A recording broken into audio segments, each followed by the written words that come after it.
സ്നേഹത്തോട് തുടങ്ങിയ mad vibes no ചാനലിലേക്ക് എല്ലാവർക്കും സ്വാഗതമാണ്. അപ്പോൾ ഒരു ചെറിയ പാരൻറ്റിങ് സംഭവമാണ് ഞാൻ നിങ്ങളുടെ അടുത്തേക്ക് ഓർമ്മപ്പെടുത്തുന്നത്. എനിക്ക് പേഴ്സണൽ സ്കിൻ കെയർ ചെയ്ത് കഴിഞ്ഞപ്പോൾ എൻ്റെ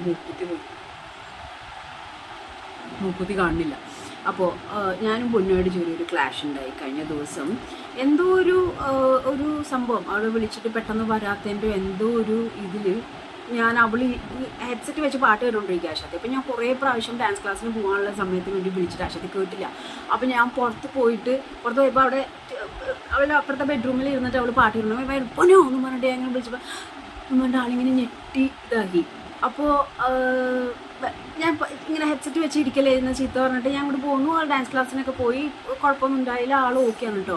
അതിനുശേഷം ഞാൻ പെട്ടെന്ന് പൊന്നു എന്നും പറഞ്ഞിട്ട് എവിടെയെങ്കിലും ഇരുന്ന് ഞാൻ വിളിക്കുമ്പോൾ she use to tell like അമ്മോടാണെങ്കിൽ അയ്യോ വെച്ചിട്ടെ അല്ലെങ്കിൽ ഷൗട്ട് ചെയ്യും എനിക്ക് പേടിയാവും ഈ ഒരു കാര്യം. അപ്പോൾ 2-3 പ്രാവശ്യം ഞാനിത് കേട്ടുമ്പോൾ എനിക്ക് മനസ്സിലായി സംഭവം പാളിയിട്ടുണ്ട് എന്നുള്ളത്. അപ്പോൾ ഞാൻ വിളിച്ച വിളിയിൽ ആൾ പേടിയായിപ്പോയി. ആഫ്റ്റർ ദാറ്റ് ഞാൻ അവളെ വിളിക്കുമ്പോൾ അവൾ പെട്ടെന്ന് ഇങ്ങനെ ആ ഞെട്ടൽ നല്ല രീതിയിൽ കിട്ടിയോണ്ട് തന്നെ അയ്യോ വേഗം ചെല്ലട്ടെ എപ്പോഴും എൻ്റെ ആ ഒരു പരിസരത്തൊക്കെ നിൽക്കുക. അപ്പം ഞാൻ പോയി കാര്യങ്ങൾ ചെയ്തു. വേണ്ട നീ വിളിക്കുമ്പോൾ ഒച്ച കൂടും, അപ്പോൾ ഷൗട്ട് ചെയ്യുമ്പോൾ എനിക്ക് പേടിയാവും.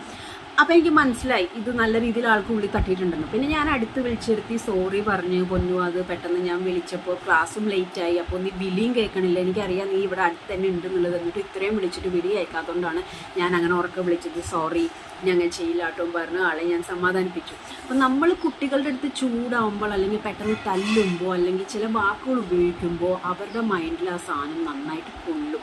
അപ്പോൾ ഒരിക്കലും ഇങ്ങനെ അതായത് നമ്മളിങ്ങനെ നിൽക്കുമ്പോൾ പിള്ളേർ ചെറുതാണല്ലോ, അപ്പോൾ ഈ ഒരു കോണ്ടാക്റ്റ് കൊടുക്കരുത്. ഈ ഒരു രീതിയിൽ അവരെ ചീത്ത പറയാതെ അവരെ നമ്മുടെ ഫേസിനോട് അടുപ്പിച്ച് പിടിച്ചിട്ട് ഇങ്ങനെ സംസാരിക്കുകയാണെങ്കിലും ചിലപ്പോൾ കയ്യിലിരിപ്പ് കാരണം 2 പൊട്ടിക്കാൻ തോന്നും, അമ്മാതിരിയായിരിക്കും കാണിച്ചു വെച്ചിരിക്കുന്നത്. പക്ഷെ നമ്മൾ ഒരിക്കലും ഒരു ചൂടായി ബാഡ് വേർഡ്സ് യൂസ് ചെയ്ത് അവരുടെ അടുത്ത് ട്രീറ്റ് ചെയ്യാതിരിക്കാം.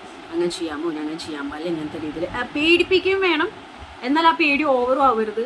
സമാധാനവും വേണം, എന്നാൽ ഒരു കളിതമാശ മൂഡിലാവാതെ നാച്ചുറൽ ആയിട്ടുള്ള ഒരു ന്യൂട്രൽ രീതിയിൽ പിടിച്ചു പോകുക. കാരണം പിള്ളേർ ഇപ്പോഴത്തെ ഒരു അവസ്ഥയും കാര്യങ്ങളൊക്കെ നിങ്ങൾക്ക് അറിയാലോ, ഫോണും മറ്റു കാര്യങ്ങളും തൊട്ടേനും പിടിച്ചതിനും ഒരു നെഗറ്റീവ് തോട്ട്, ലോൺ തോട്ട്സ്, അങ്ങനെ ആത്മഹത്യ, അങ്ങനെ പല കാര്യങ്ങളും ചെയ്യുന്നുണ്ട്.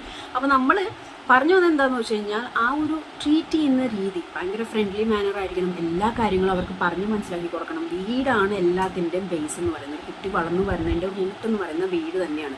പല ആൾക്കാരും പല പ്രശ്നങ്ങളും പിള്ളേരിലും അല്ലെങ്കിൽ ഇപ്പോഴത്തെ ആൾക്കാർ ചെയ്യുമ്പോൾ വളർത്തുദോഷം എന്ന് പറയുന്നത് അതുകൊണ്ട് തന്നെയാണ്. കാരണം 2 വ്യക്തികൾ കുട്ടികളൊന്നായില്ലേ ചോദിക്കാൻ ഒരുപാട് ആൾക്കാരുണ്ടാവും. കുട്ടികൾ വേറെ വഴിക്ക് പോകുമ്പോൾ ഉണ്ടാക്കി ഇട്ടേക്കാണ് എന്നുള്ളൊരു വർത്തമാനവും നാട്ടുകാർ പറയും. ഓക്കെ, അപ്പോൾ നാട്ടുകാർ പറയണത് നമ്മൾ കൺസിഡർ ചെയ്യേണ്ട. നമ്മൾ നന്നായിട്ട് പാരൻറ്റിങ് ചെയ്യുന്നുണ്ടെന്നുണ്ടെങ്കിൽ നമ്മുടെ മക്കൾ ഒരിക്കലും നമ്മളെ വിട്ടു പോകത്തില്ല. എന്ന് വെച്ചാൽ ഇമോഷണൽ ബ്ലാക്ക് മെയിലിങ്, സെൻറ്റിമെൻ്റൽ ഇത് പേടിപ്പിക്കൽ, അല്ലെങ്കിൽ ഞാനിപ്പോൾ ചത്തുകളി, അങ്ങനത്തെ ക്ലീശ സംഭവം കാര്യങ്ങളൊന്നുമല്ല വേണ്ടത്. അവരൊരു ഇൻഡിവിജ്വലാണ്. നമ്മൾ 10 മാസം നമ്മൾ പ്രസവിച്ചു എന്ന് വെച്ചിട്ട് നമ്മുടെ എല്ലാ കുന്തളിപ്പോൾ അവർ സഹിക്കണമെന്നൊന്നും നമ്മൾ വാശി പിടിക്കാൻ പാടില്ല. അവർക്ക് അവരുടേതായ ടേസ്റ്റ് ഉണ്ട്, അവരുടേതായ ഇൻഡിവിജ്വാലിറ്റി ഉണ്ട്, അവരുടേതായ തോട്ടുണ്ട്.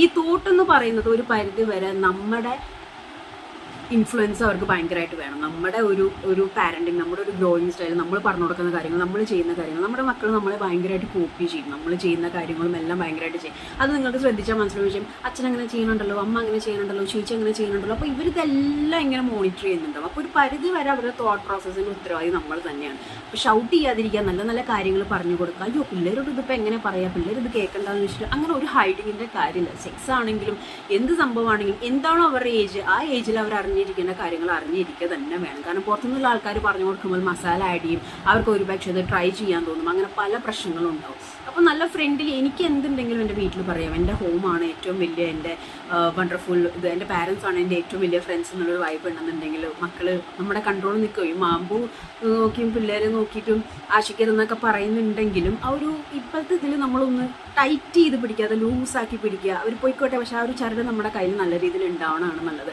എന്ത് വിഷയം ഉണ്ടെങ്കിലും ആദ്യം എനിക്കിത് എൻ്റെ പാരൻസിനോട് പറയണം, അവർ ടേക്കപ്പ് ചെയ്തോളും. അങ്ങനെയുള്ള വിഷയം വരുമ്പോഴെന്ന് വെച്ചാൽ എന്തെങ്കിലും പ്രശ്നം വരുമ്പോൾ മറ്റ് കെയറേട്ടന്മാരോ കെയർ ചേച്ചിമാരോ വന്നിട്ട് മോളെ ഞാൻ നോക്കിക്കോളാം, അല്ലെങ്കിൽ മോനെ ഞാൻ നോക്കിക്കോളാം, നീ പേടിക്കേണ്ട പറയുമ്പോൾ അവർ അങ്ങോട്ട് ടെൻഡാവില്ല. എനിക്ക് പറയാൻ പേടിയായിരുന്നു, അതാ ഞാൻ പറയാഞ്ഞെന്ന് പറയുമ്പോൾ നമ്മൾ ചിലപ്പോൾ പകച്ചു പോകും. കാരണം അവർക്ക് വേണ്ടിയിട്ടാണ് നമ്മൾ ജീവിക്കുന്നത്. ഇൻ ദ സെൻസ് ലൈക്ക് നമ്മൾ അവരൊന്നും പറഞ്ഞ് ജീവിക്കുന്നതാണ്.